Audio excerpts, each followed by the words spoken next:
Continuamos en el grado de Historia Antigua de la Península Ibérica. La parte segunda. Vamos a hablar de Iglesia y cultura en la Baja Edad Media. La Iglesia española en los siglos XIV y XV, la reforma del clero impulsada por los reyes católicos. Durante el siglo XIV, los movimientos heréticos, el iluminismo y el pauperismo comenzaron a socavar los principios socioeconómicos e institucionales sobre los que se descansaba la Iglesia. El desarrollo del naturalismo aristotélico cuestionó la naturaleza de la autoridad eclesiástica que el enfrentamiento entre el Papa Juan XXII y el emperador Luis de Baviera agravó. La depresión económica, con sus secuelas de cinismo ético, relativismo ético e inmoralidad del clero, son los hitos de la pavorosa crisis de la Iglesia. En los reinos hispánicos no tardó en surgir una sincera aspiración por regenerar la vida cristiana y reformar la Iglesia y erradicar la inmoralidad y el materialismo de los clérigos. Tras la revolución de los Trastámara en 1368, la nueva dinastía generó una gran reconversión en Castilla. Su segundo titular, Juan I, 1379-1391, acometió, iniciado el cisma, una reforma de la Iglesia que se basaba en dos principios: la regeneración no masiva y normativa, creando un entorno modélico de virtudes cristianas y así poder dar ejemplo, y la segunda, superar la depresión económica a través de las rentas ganaderas, medio para una dedicación ejemplar de los clérigos a la vida contemplativa. Agrupando el modelo hermético, en el 1373 se fundaba la Congregación de los Jerónimos bajo la regla de San Agustín, cuyos principios eran muy acordes con las ideas reformistas de Juan I. El impulso reformador del monarca contagió a otras órdenes religiosas a su muerte. Así, los dominicos iniciaron sus escarceos reformistas a principios del siglo XV y será Juan de Torquemada la figura señera. Castilla dibujó así una reforma basada en una austeridad rigurosa, una ascética moralizante y un misticismo contemplativo que contagió a sus vecinos peninsulares. Asimismo, este programa reformador tuvo una cierta continuidad y efectos duraderos, aunque más pausados, durante los gobiernos de sus sucesores. Así llegamos a la etapa de la reforma eclesiástica castellana durante el reinado de los reyes católicos. Su reforma, más allá de una pretensión genérica y real de corrección de los comportamientos del clero, que contagió a sus vecinos, tuvo una continuidad.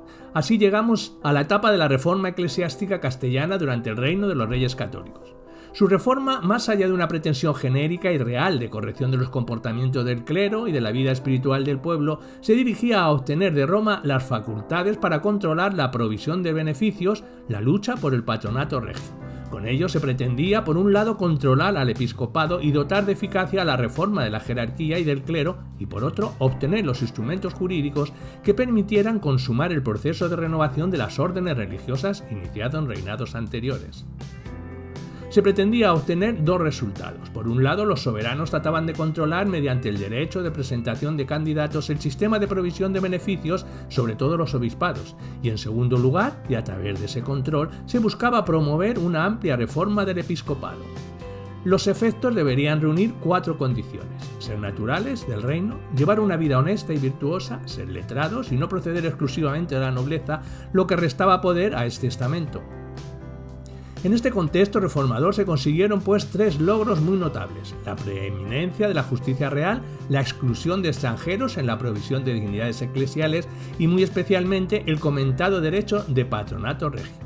Pero también, a través de la figura de Fray Jiménez de Cisneros, comenzaron la reforma de las órdenes monásticas en 1494, comenzando por los franciscanos claustrales, que eran los más ricos y que conllevó enfrentamientos que hicieron intervenir al Papa, que llegó a ordenar la suspensión de la reforma franciscana, aunque Cisneros siguió adelante con la complacencia de los reyes católicos.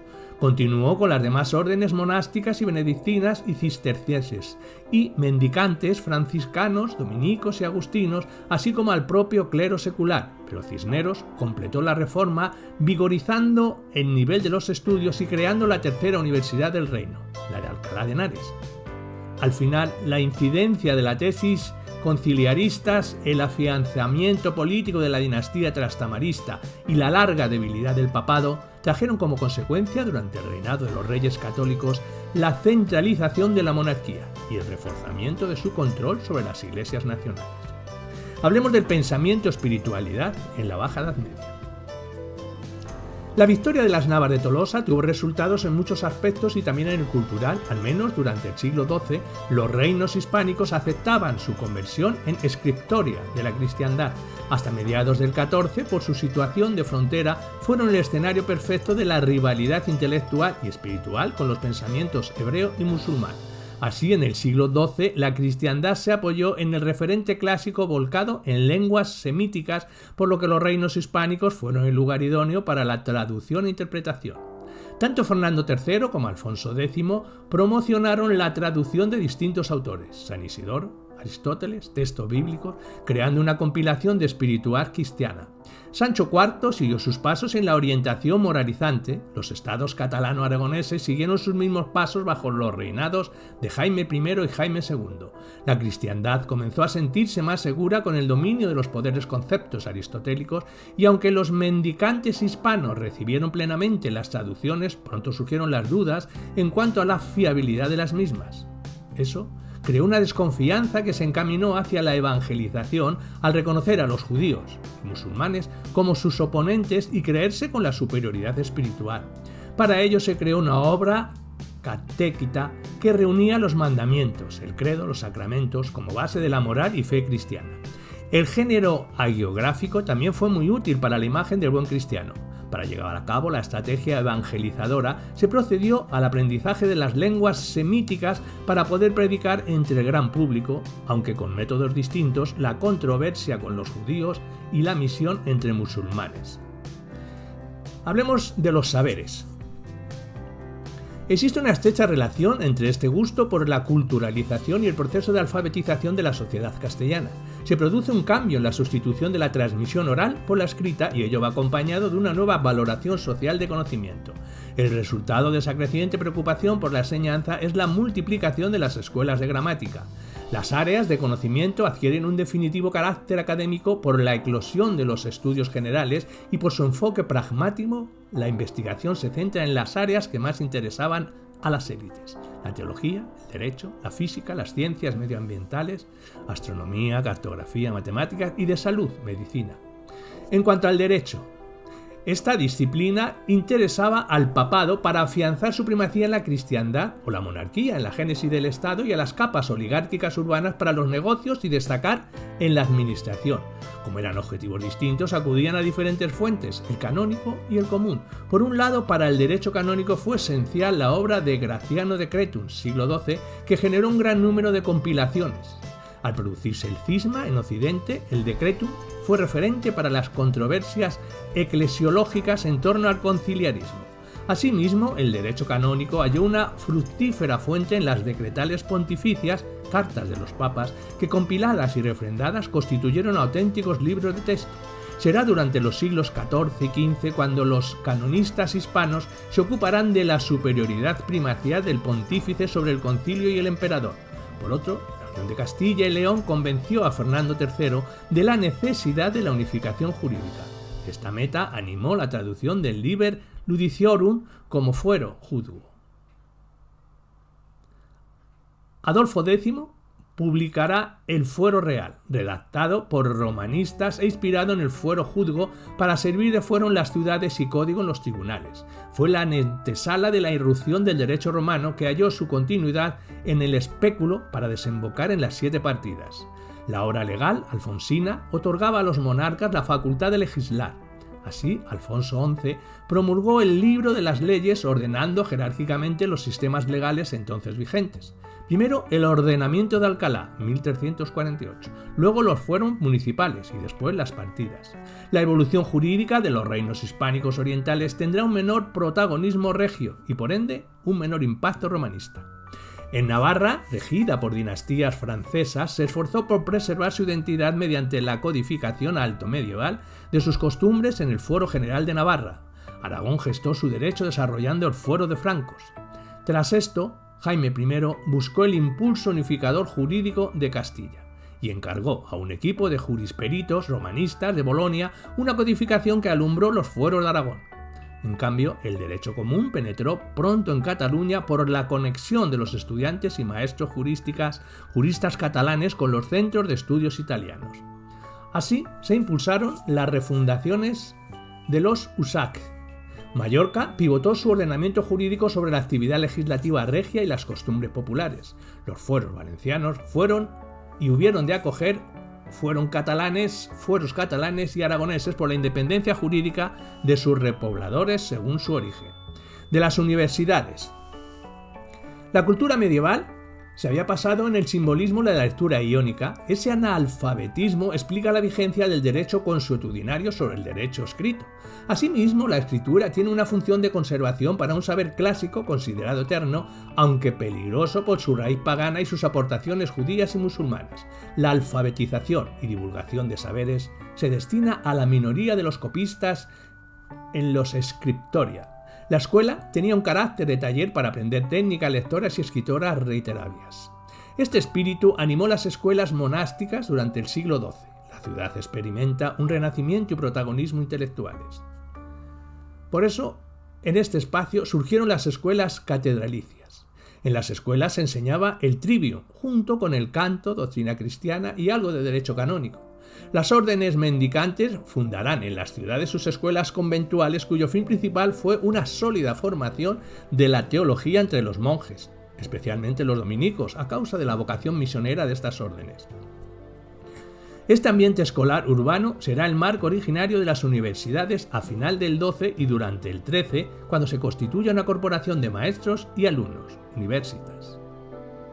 Esta institución de enseñanza superior recibía el nombre de Estudio General, reservando el nombre de universidad para el gremio escolar formado por maestros y discípulos.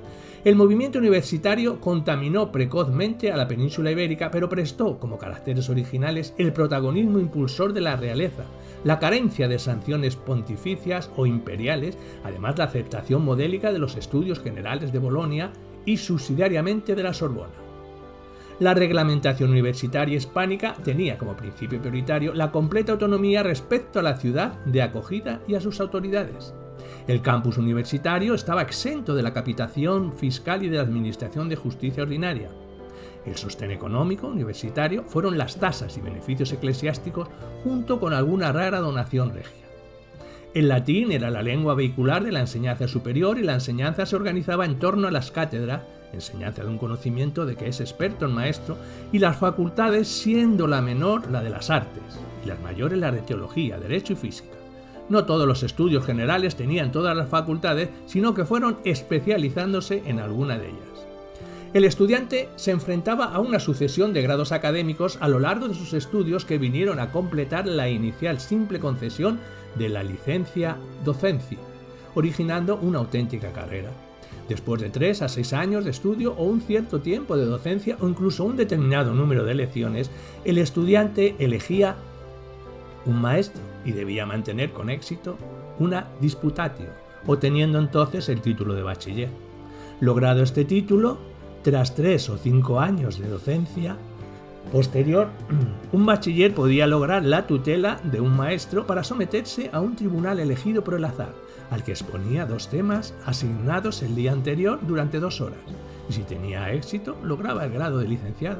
Por fin podía optar al grado de doctor, solo se requería tener recursos para costear la ceremonia de investidura y leer una lección magistral ante un tribunal.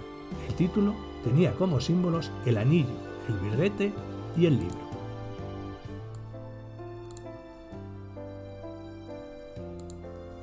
Humanismo y Renacimiento.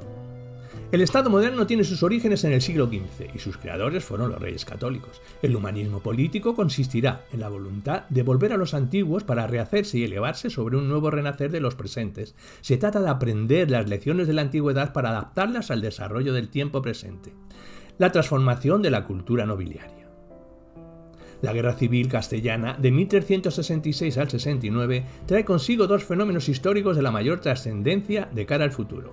La sustitución de la dinastía reinante por la Trastámara, que acabará implantándose también en la corona de Aragón como consecuencia de la solución arbitrada en el compromiso de Calpe, y la profunda renovación de la nobleza. Se produce la desaparición de la vieja nobleza mediante un proceso de decadencia biológica de las persecuciones del reinado de Pedro II y de la guerra civil de su reinado, surgiendo otra nueva integrada por personajes y linajes de diverso origen, que acabará consolidándose con los reyes católicos. Una de las claves de los profundos cambios ocurridos durante el periodo reside en el paulatino alejamiento de la nobleza del ejercicio de la guerra que trae consigo el desarrollo de las milicias concejiles. Este fenómeno constituye un momento fundamental en el proceso civilizatorio, el del monopolio de la fuerza por el Estado. La alternativa a la rápida disolución que experimenta la función militar de la nobleza era su adaptación a otras funciones que iban revistiendo importancia social-militar, el servicio al Estado y la administración de las posesiones territoriales. Por otro lado, la escasa o nula formación escolástica muestra la existencia de un ambiente intelectual propio, característico. Así, libre de la rémora de lo escolasticismo, se enriquece con el cambio de los hábitos de la lectura de la nobleza. Los libros de historia se convierten en elemento consustancial a la cultura nobiliaria, ya que en la sociedad de los siglos XIV y XV, sometida a considerables cambios, se creó una conciencia de inseguridad por parte de la nobleza que provocó la búsqueda de nuevos valores que le diesen la formación adecuada a las nuevas circunstancias donde las armas ya no valían. De los conceptos de humanismo y renacimiento diremos que para José Antonio Maravall el humanismo hace referencia a los aspectos estrictamente filológicos del cambio cultural, al interés por la lengua y la literatura grecolatinas, antiguas o a un aspecto de la mentalidad reflejada en las letras como un fenómeno italiano cuya difusión en el resto de Europa se produce como consecuencia de los viajes de intelectuales italianos. El Renacimiento representa la totalidad del cambio y se identifica con modernidad. Los hombres buenos utilizan como modelo la lección de los antiguos, pero no para imitarla, sino para sobrepasarla, y algunos de cuyos elementos tienen su origen en Italia. Por consiguiente, mientras el humanismo implicaría atención al pasado, el Renacimiento supondría orientación hacia el futuro. Ambos fenómenos tienen un rasgo común y es que son manifestaciones culturales eminentemente urbanas. Si se entiende el Renacimiento como cambio, este no debe entenderse como un coste drástico porque hablar de cambios implica también a las permanencias. Así, Benito Ruano publicará un artículo bajo el título Medievalismo y modernidad en los reyes católicos, en el que hace hincapié en que la aparición de la modernidad y el humanismo no es una ruptura, sino que en él, como en todo proceso histórico, siempre es mayor el volumen de las supervivencias que el de las innovaciones, aunque éstas señalen las tendencias de los cambios. En cuanto a la difusión del humanismo, en España seguirán las leyes de la geografía y de la historia, pasando de Italia a las regiones catalanas y Aragón para trasladarse después a Castilla y a Portugal. Otro problema es el de la cronología de los primeros síntomas. Para Maravall, las primeras manifestaciones del Renacimiento se dan unidas a influencias italianas a partir de mediados del XV para desenvolverse en el XVI. Nicolas Rounds retrasa su aparición hasta el reinado de los Reyes Católicos. En cambio, Ottavio di Camillo lo sitúa entre la segunda y tercera década del XV, al basarse en las traducciones de textos retóricos clásicos realizados por Enrique de Villena y Alonso de Cartagena, traducciones que se encuentran entre las primeras realizadas en Europa en lengua vernácula. Hablemos de características definitorias del humanismo.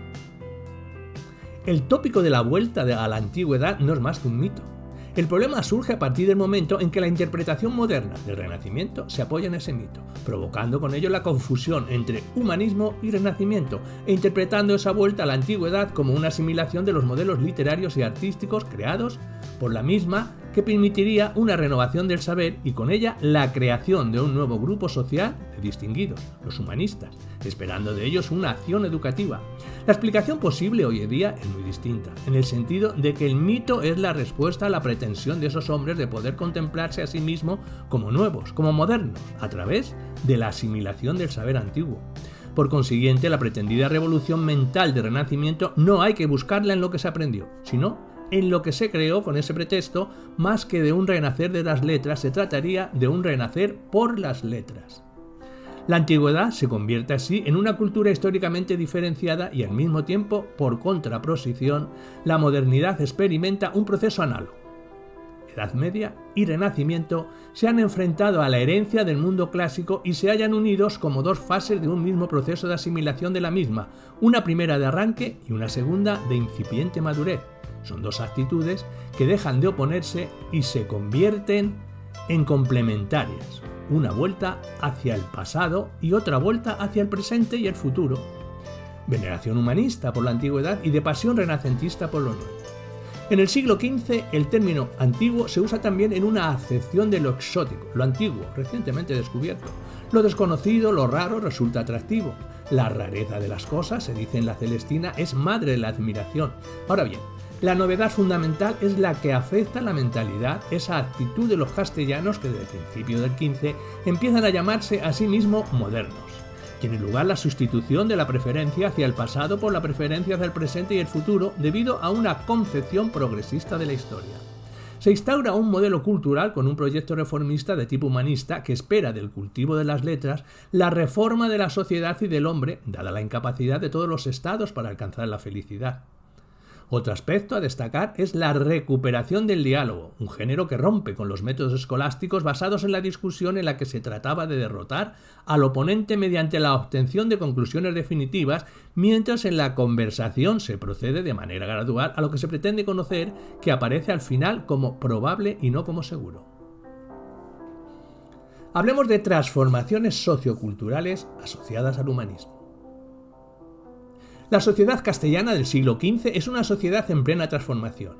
La aparición de una nueva realidad, de un nuevo concepto de riqueza y de la estimación que merece la misma al mitigar los frailes mendicantes, la condenación moral de la ganancia, el afán de lucro se dispara, convirtiéndose en impulso general en esta época de iniciación del capitalismo. Otra de las novedades que percibimos en esa misma centuria es que se hacen visibles unas gentes que parecen moverse más que antes. Se trata de los hombres de letra o letrados a los que se encuentran los puntos claves de la vida social y sobre todo en la vida intelectual. Eran ellos quienes constituían en su mayoría la reducida élite prehumanista y a su ascenso en la administración política se ha vinculado la mejora de la enseñanza de la gramática que se produce en Castilla. Por consiguiente, debe quedar claro que no es a la imprenta a la que se le debe promocionar de la lectura, sino a la inversa. Son los cambios sociales y de mentalidad los que ocasionan la expansión de la imprenta. Existe una estrecha relación entre la aparición de este nuevo sector de hombres, culto, y el proceso de alfabetización de la sociedad castellana. Los libros, en cantidad cada vez mayor, se convierten en símbolos del mundo cultural progresista. Al mismo tiempo se produce, en el siglo XV, un importante cambio consistente en la sustitución de la concepción del oído como fuente del saber por la vista y la lectura, y todo ello va acompañado de una nueva valoración social del conocimiento. Para los humanistas españoles del siglo XV, el libro representa un papel especialmente importante como instrumento de enriquecimiento intelectual, en particular a través de la puesta en contacto con el mercado librario italiano. Nuño de Guzmán, hijo de un noble bibliófilo, viaja por Italia, al menos entre 1439 y 1445, y mantiene estrecha amistad con humanistas italianos. Durante su estancia hace copiar numerosos volúmenes para enviarlos a Castilla y tras su regreso envía mensajeros encargados de continuar esta labor. Asimismo, contribuyó a formar la biblioteca del Marqués de Santillana de Guadalajara, quizás la más importante del siglo XV castellano. La clave de la formación de esa clase media, culta, radica en la movilidad y el viaje se contempla como una forma eficaz de adquirir conocimiento, de manera que acabará equiparándose a la lectura. Todo ello irá generando una creciente preocupación por la enseñanza, siendo el origen de la multiplicación de las escuelas de gramática. Hablemos del proceso de creación de una tradición cultural nacional, las traducciones y el desarrollo de la cultura en las cortes de Juan II de Castilla y Alfonso V de Aragón. Durante los reinados paralelos de Juan II de Castilla, 1406-54, y Alfonso V el Magnánimo de Aragón, 1416-58, se produce una coyuntura realmente innovadora. La coyuntura política ha ejercido una considerable influencia sobre la cultura, favoreciendo los procesos de difusión cultural debido a que las transformaciones políticas han hecho posibles unas relaciones considerablemente más estrechas entre ambas cortes y ambas noblezas, al ocupar el trono de Aragón un miembro de la misma familia reinante en Castilla, la de los Trastámara, mediante el Compromiso de Caspe, 1412. Un papel similar al de la corte napolitana de Alfonso V parece haberlo desempeñado la corte pontificia en Aviñón, en la que desde entonces las ideas humanísticas eran bien recibidas. Dos de las reuniones conciliarias más importantes del siglo, Constanza, 1414, y Basilea Ferrara Florencia, 1431-45, posibilitaron la puesta en contacto de intelectuales españoles con humanistas de otras naciones de Europa. El periodo se caracteriza por una vista actividad en el campo del humanismo en lengua vernácula.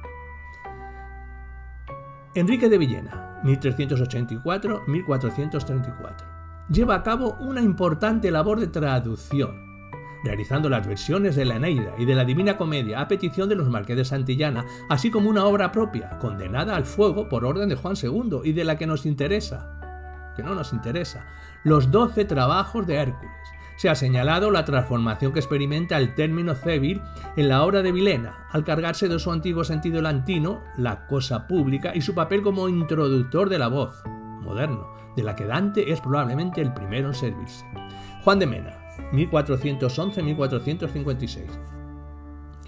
Considerado por María Rosa Lidia como el artista representativo de una obra dual, el prerrenacimiento español, tardíamente medieval, visto desde el humanismo italiano, prematuramente moderno, considerado dentro de la historia de España.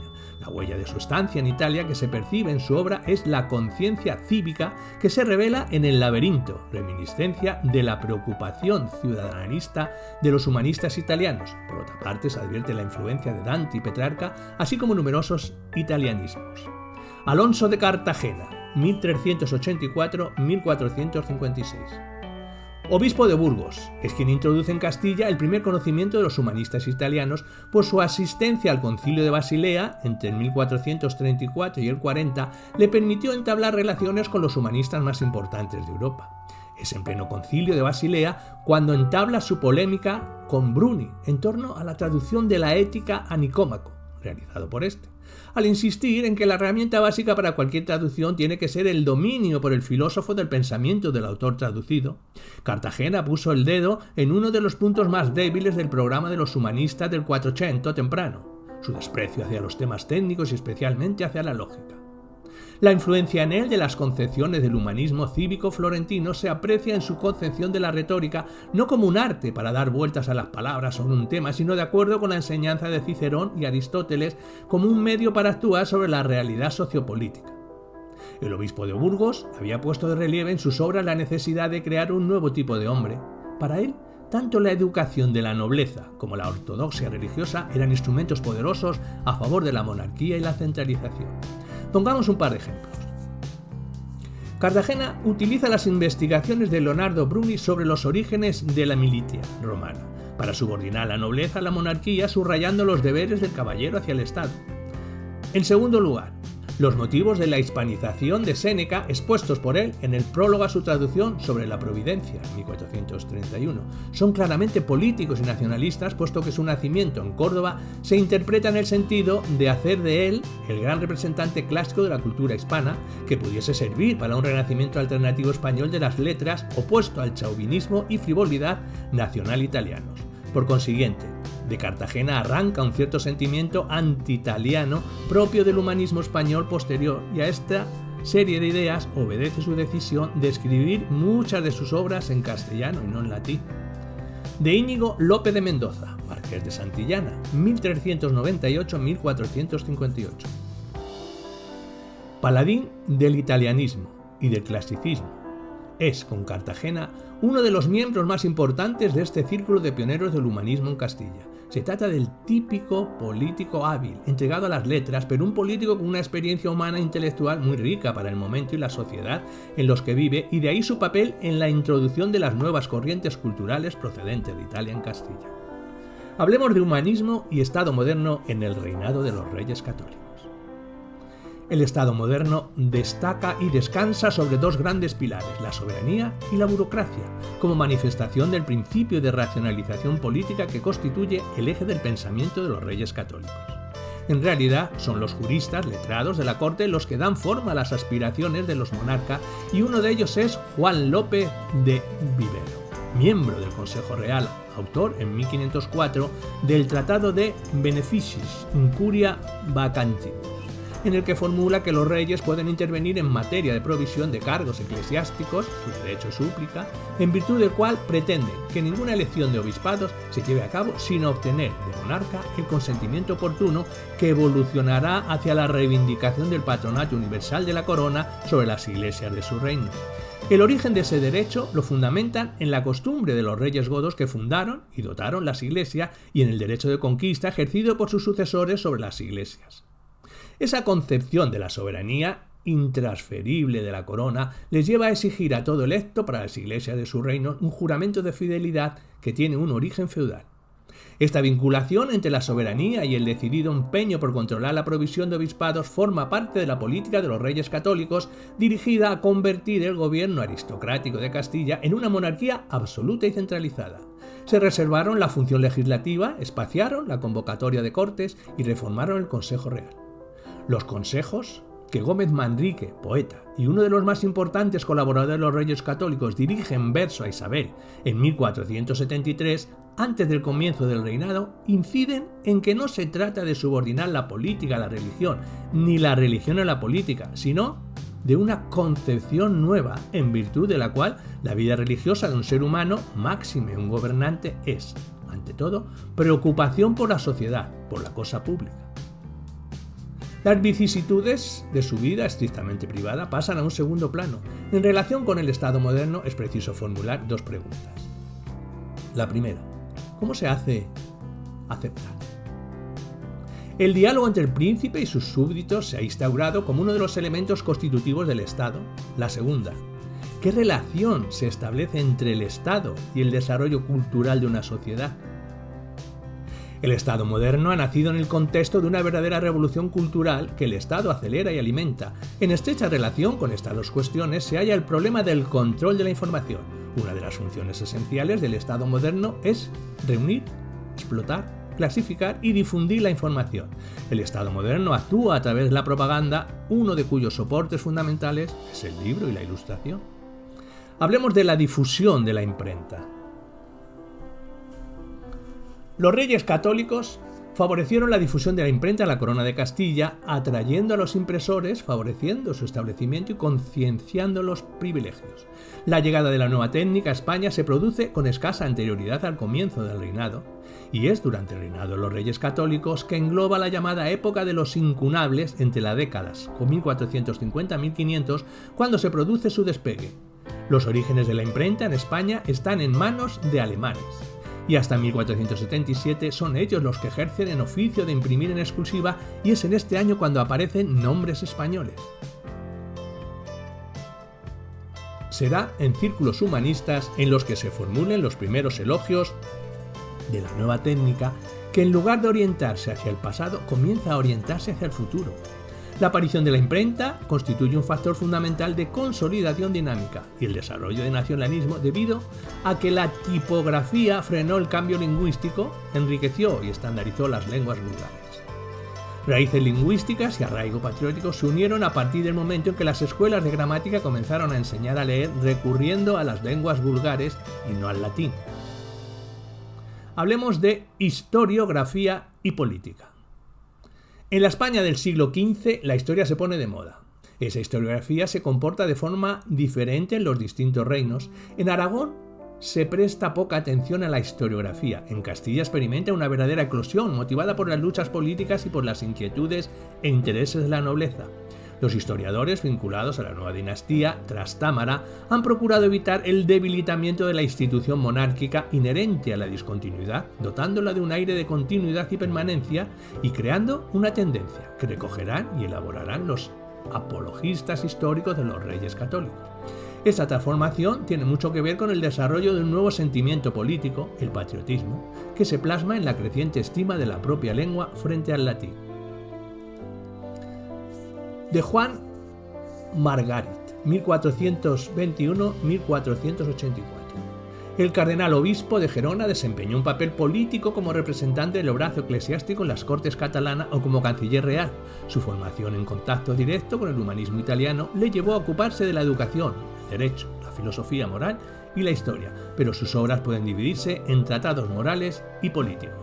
Intenta destacar el tratamiento que hace en su obra de la realeza, comienza analizando la naturaleza de la misma, la extensión del poder real y el significado de llevar una corona para pasar, puesto que se trata de un tratado moral para la formación de un gobernante, a abordar las virtudes que deben abordar a este último. La concepción que desarrolla es la de una monarquía fuerte y centralizada, y el atributo fundamental del poder regio es la administración de la justicia. De Gonzalo García de Santamaría, 1477-1521. Se trata de un jurista zaragozano, miembro del Consejo de Justicia de Aragón. Su concepción de la literatura se halla más cerca de la propia del humanismo italiano. Las 3 obras que se le atribuyen tienen 2 rasgos en común. Las 3 están escritas en latín y se relacionan con la familia real de Aragón.